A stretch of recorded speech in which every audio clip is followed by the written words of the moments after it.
Hello दोस्तों, हम यहाँ पर देख रहे हैं जेएल परेहरी की हिंदी की सीरीज।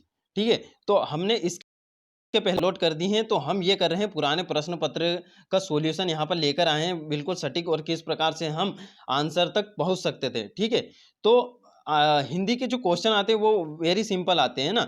बाकी जब हम एग्जाम टाइम में जब देने जाते हैं तब हमें कन्फ्यूजन होता है। तो उस कन्फ्यूजन को हम पुराने पेपर में देखकर एनालिसिस कर सकते हैं कि किस प्रकार के क्वेश्चन पूछे गए हैं। यहाँ पर देख रहे हैं हम जेएल परेही का 2018 का क्वेश्चन पेपर। ठीक है, तो ये हमारा थर्ड वीडियो है। यहाँ पर देख रहे हैं हम 30 तारीख के सेकंड शिफ्ट है ना। सेकंड शिफ्ट में जो क्वेश्चन आए थे वो हम यहाँ पर देख रहे हैं। तो देखिए हम किस प्रकार से एलिमिनेट करते हैं और राइट आंसर तक पहुँचते हैं। देखिए, जैसे कि हमारा यहाँ पे पहला क्वेश्चन पूछा गया है कि दूध के लिए सही पर्यायवाची वाले शब्दों की पंक्ति को चुनिए। ठीक है, तो देखिए हम पहले यहाँ गलत साबित करेंगे। देखिए यहाँ फोर्थ ऑप्शन में देखिए यहाँ शुद्ध लिखा है, तो ये हमारा गलत हो गया, क्योंकि शुद्ध दूध का पर्यायवाची नहीं होता है। ठीक है, और यहाँ पे देखिए खीर खीर तो बनने के बाद होती है ना, तो ये भी हमारा गलत हो गया है ना। अब उसके बाद देखिए जैसे कि यहाँ लिखा है रस। ठीक है, तो ये रस भी नहीं होता है दूध का पर्यायवाची, तो ये हमारा थर्ड वाला राइट आंसर आ गया, मतलब थर्ड वाला, यानी दूध, क्षीर और गोरस। तो इसी प्रकार हमें राइट आंसर तक पहुंचना है। तो आइए देखते हैं हम सेकंड क्वेश्चन। देखिए दोस्तों, सेकंड क्वेश्चन में हमसे पूछा गया है कि मेरे तो गिरधर गोपाल, दूसरों ना कोई। ठीक है, तो निम्न में रस बताइए। देखिए दो रस में कंफ्यूजन होता है यहाँ पे, भक्ति रस, वात्सल्य रस। ठीक है, तो यहाँ पर देखिए भक्ति रस में भक्ति की जाती है, और वात्सल्य रस में ममता का मतलब उसमें एक ममता की भावना छुपी हुई रहती है। ठीक है, तो यहाँ बोल रहे हैं कि मेरे तो गिरधर गोपाल, दूसरों ना कोई। ठीक है, तो ये हमारा कौन सा रस होगा?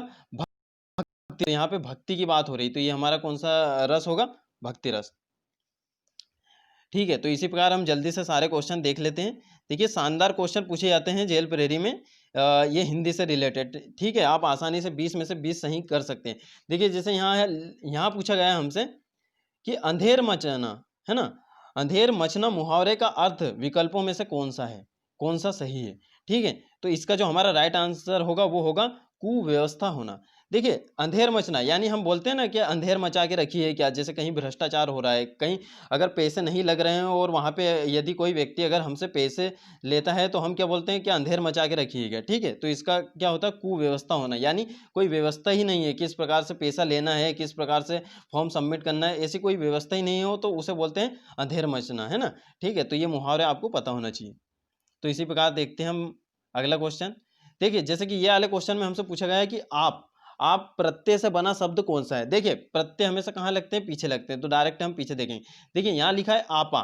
ठीक है, तो यहाँ आपा हमें चाहिए आप, तो ये वाला हो गया गलत। ठीक है, ये देखिए मिलाप, देखिए इसमें आ रहा है लास्ट में आप, यहाँ पे बड़ा की मात्रा लगी हुई है, और यहाँ पा लिखा हुआ है ना, तो आप इसमें है। देखिए इसमें आ रहा है पत्ती। ठीक है, बाकी हमें क्या चाहिए? आप चाहिए। ठीक है, और ये आप, ये वाला आप क्यों नहीं हो सकता प्रत्यय? क्योंकि ये हमें डायरेक्ट अवयव ही दे दिया गया है ना, कि जो हमें लगाना है वही दे दिया गया। क्योंकि प्रत्यय कब होगा? जब वो किसी शब्द के पीछे लगता है और उसका कुछ अर्थ निकलता है, तब तब वो प्रत्यय होता है ना। तो यहाँ पे प्रत्यय से बना शब्द पूछा है। ठीक है, तो ये आपको ध्यान रखना है। तो ये हमारा मिलाप वाला सही हो जाएगा, सेकंड वाला। तो इसी प्रकार हम नेक्स्ट क्वेश्चन देखते हैं यहाँ पे। देखिए जैसे कि देखिए मैं इसमें यहाँ पर आंसर मैंने इसलिए नहीं छुपाया, क्योंकि देखिए कभी-कभी क्या होता है रिकॉर्ड करने में, कभी मतलब बहुत सारे चैनल पे मैंने देखा है, जैसे कि वो क्या है आंसर राइट आंसर नहीं बताते, कभी-कभी गलत बता देते। तो देखिए जैसे कि अगर मैं गलत भी बताता हूँ तो आप यहाँ नीचे देख सकते हैं कि राइट आंसर क्या होगा। वैसे मैं आपको राइट ही आंसर बताऊँगा, है ना। देखिए जैसे कि यहाँ पूछा गया है कि मुनिगण, मुनिगण का शुद्ध रूप कौन-सा है? ठीक है, तो यहाँ लिखा है देखिए मुनिगण, है ना, तो ये हमारा गलत हो गया। यहाँ पे क्या लिखा है? यहाँ पे भी मुनिगढ़, लास्ट में गढ़ आ गया है ना, तो ये भी हमारा गलत हो गया। और यहाँ पे मुनिगढ़, है ना, तो ये भी हमारा आंसर नहीं होगा। मुनिगण बोलते हैं हम, है ना, तो ये हमारा राइट आंसर यहाँ पर हो जाएगा। तो इसी प्रकार हम नेक्स्ट क्वेश्चन देखते हैं यहाँ पर। देखिए गण मतलब क्या होता है? ये होता है मतलब कुछ समुदाय, समुदाय यानी कुछ लोगों का समूह, है ना। तो ये मुनि तो है, अगर मुनि के पीछे अगर ये गण लग जाता है, ठीक है, गण, है ना, तो इसका मतलब होता है उनका समुदाय या समूह। ठीक है, तो इस प्रकार से उसका अर्थ निकलता है, मतलब इस प्रकार से वो भी उसका आंसर है। देखिए जैसे कि यहाँ पे छठे क्वेश्चन में पूछा गया है कि देश निर्वासित का सामासिक विग्रह क्या होगा, है ना। इसका देखिए जैसे हम चारों ऑप्शन में से तीन ऑप्शन को कैसे गलत कर सकते हैं। देखिए यहाँ से देश से निर्वस्त्र, है ना, तो निर्वासित मतलब क्या होता है? निर्वासित मतलब पलायन करना, यहाँ से भेजना या विस्थापन करना, यानी एक स्थान से दूसरे स्थान पर व्यक्ति को भेजना, है ना?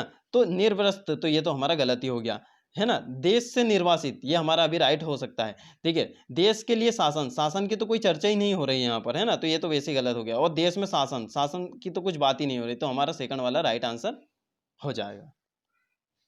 इसी प्रकार हम यहाँ पर नेक्स्ट क्वेश्चन देखते हैं।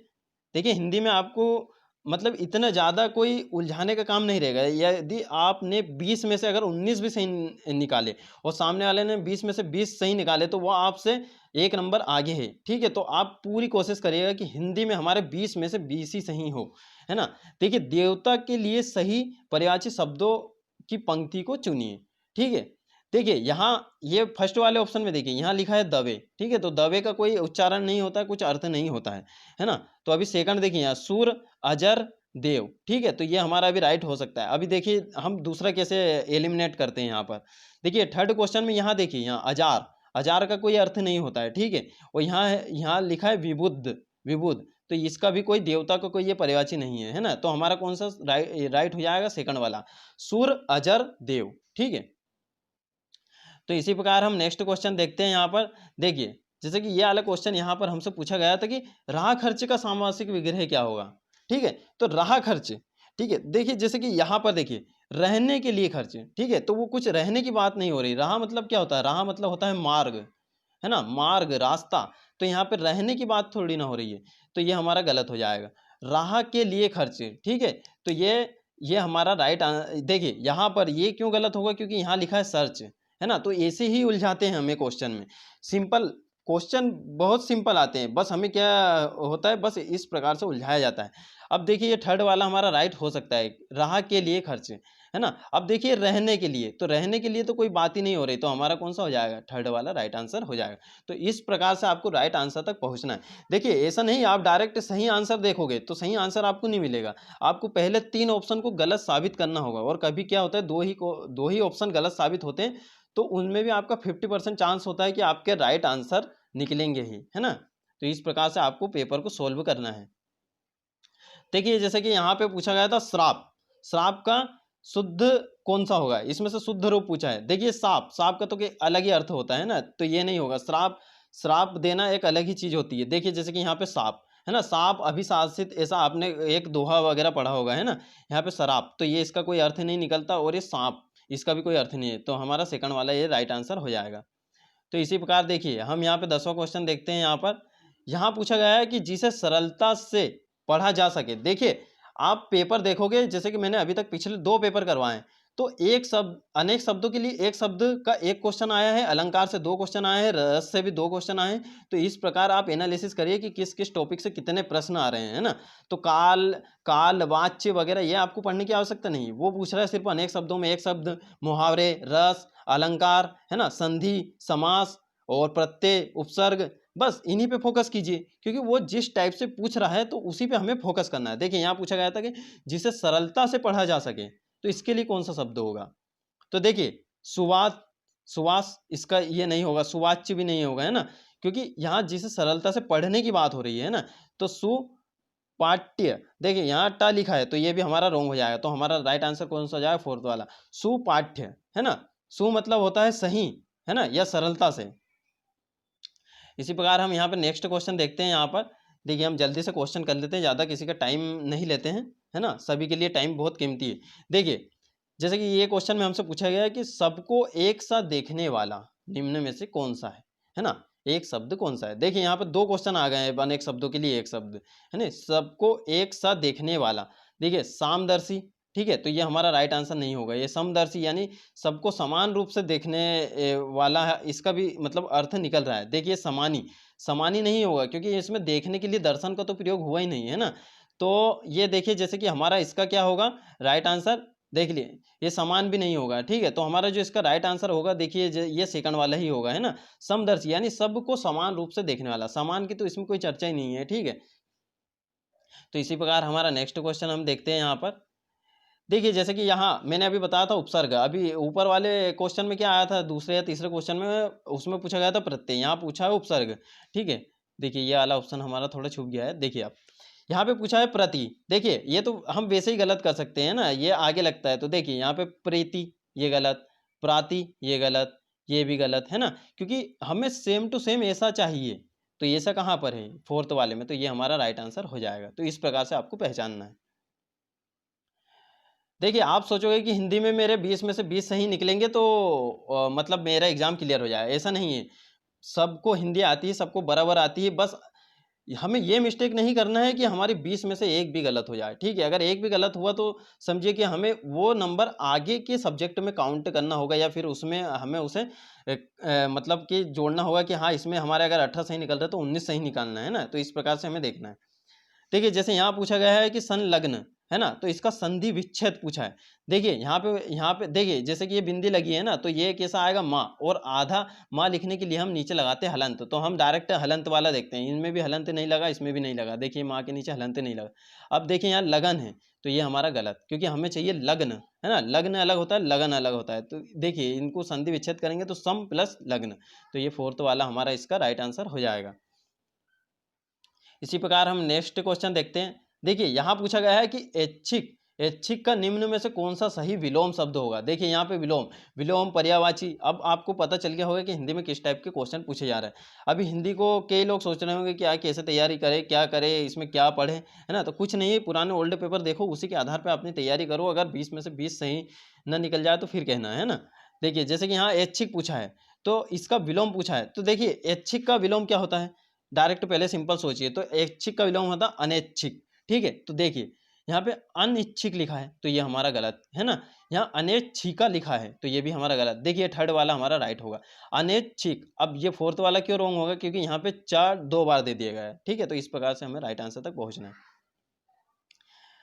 देखिए जैसे कि यहाँ पूछा गया था हमसे, देखिए ये एक उर्दू का शब्द है जिसमें पूछा गया है कि ऐब का विलोम शब्द क्या होगा, है ना? तो देखिए ऐब मतलब क्या होता है? ऐब मतलब होती है क्या? बुराई, है ना? किसी में कुछ बुराई हो तो हम क्या कहते हैं? इसमें बहुत ऐब है ना? ठीक है, तो ऐब मतलब होती है बुराई। तो फिर अगर अच्छाई हो तो उसमें क्या कहते हैं? उसे खूबी, यानी इसमें बहुत खूबी है, मतलब इसमें क्या है? अच्छाई है, ठीक है? तो इस प्रकार से हम राइट आंसर तक यहाँ पर पहुँच सकते हैं। देखिए नेक्स्ट क्वेश्चन हमारा यहाँ पे पूछा गया था कि संसार के लिए सही संधि विच्छेद को चुनिए। देखिए ये माँ बन जाएगा, इसमें हलंत लग जाएगा, है ना? क्योंकि यहाँ पे बिंदी लगी हुई है। तो देखिए हलंत वाला कौन सा है? सिर्फ एक ही है, तो यही हमारा राइट आंसर हो जाएगा। देखिए इसी प्रकार हमारा ये नेक्स्ट क्वेश्चन है कि अभी उपसर्ग से बना शब्द निम्न में से कौन सा है? देखिए अभी, देखिए ये इसे तो हम वैसे ही गलत कर सकते हैं। यहाँ आबी लिखा है, अभी लिखा है, तो ये गलत। यहाँ आबी मुख लिखा है, ये भी गलत। और यहाँ पे भी आबी लिखा है, तो हमारा फर्स्ट वाला ही सही हो जाएगा। उपसर्ग हमेशा आगे लगाया जाता है।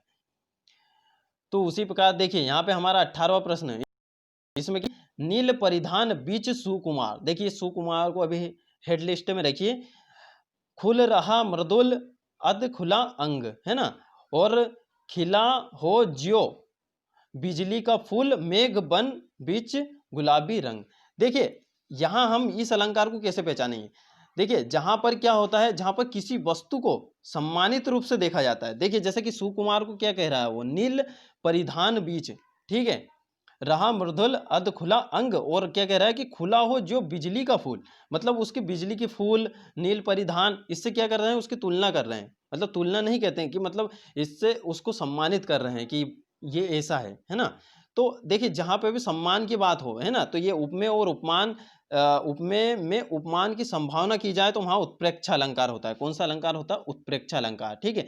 तो देखिए इसको साधारण से पहचानने के लिए तरीका है, जहां पर भी आपको ज्यो, जहां पर भी आपको ज्यो, है ना, मानो, ठीक है, तो ये आप नोट कर लीजिएगा, ज्यो मानो जानो, ठीक है? बाकी मैं देखिए बोल देता हूं, ज्यो मानो जानो इव मनु जनु और जान, है ना? ये यहाँ पे आपको सेकंड लाइन में यदि दिख जाते हैं, यहाँ पे फर्स्ट सेकंड लाइन के फर्स्ट सेंटेंस में, तो समझ लीजिए वो उत्प्रेक्षा अलंकार है। तो ये मैंने आपको एक आसानी से बता दिया है कि इसे हम कैसे पहचानेंगे, ठीक है? तो इसी प्रकार हम देखते हैं हमारा नेक्स्ट क्वेश्चन। देखिए इसमें पूछा गया था क्या?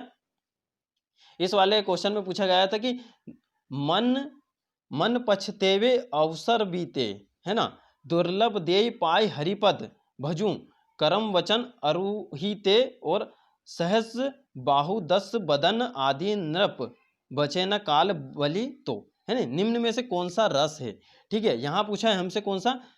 रस पूछा गया है, ठीक है? तो देखिए भयानक जैसी तो कुछ बात नहीं हो रही है, ममता जैसी भी कुछ बात नहीं हो रही है ना, तो अद्भुत रस भी नहीं होगा, तो यहाँ होगा शांत रस। बिल्कुल शांत स्वभाव से यहाँ पे बात की जा रही है, मन पछते हुए अवसर बीते, ठीक है? तो ये शांत रस इसका हमारा राइट आंसर होगा। देखिए अब हमारा लास्ट वाला क्वेश्चन है, देखिए अलंकार से आपको पता चल गया कि 2 क्वेश्चन यहाँ पर पूछे जाते हैं, ठीक है? और उसमें भी देखिए, उसमें भी एक लॉजिक है, एक अर्थ अलंकार से पूछा जाता है और एक शब्द अलंकार से पूछा जाता है, ठीक है? तो आप इस पे ध्यान रखिएगा। देखिए यहाँ पूछा है कि हरिपद कोमल कमल से, देखिए ये से को हेडलाइट कीजिए। अब देखिए मैं यहाँ पे बताता हूँ, जैसे कि यहाँ पे कभी भी से आ जाता है ना? तो वो हमारा कौन-सा अलंकार होता है? उपमा अलंकार, डायरेक्ट हम पहचान सकते हैं।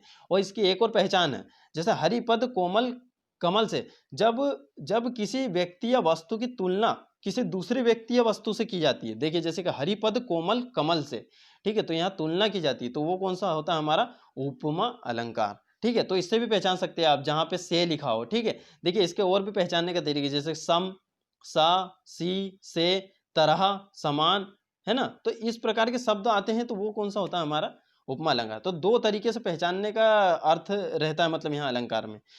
तो ठीक है दोस्तों, यहाँ पर हमारे 20 क्वेश्चन कंप्लीट हो चुके हैं, तो इसी प्रकार हम अब नेक्स्ट क्वेश्चन लाएँगे मतलब हमारी नेक्स्ट सीरीज़ हिंदी की, तो उसी प्रकार हम पूरे 20 प्रश्न को समझने की कोशिश करेंगे किस प्रकार से। देखिए आप हिंदी पढ़ तो कहीं से भी लोगे, है ना? तो आपको मतलब ऑप्शन एलिमिनेट करना भी आना चाहिए, तो उस इसलिए आपको ओल्ड पेपर देखना अनिवार्य है।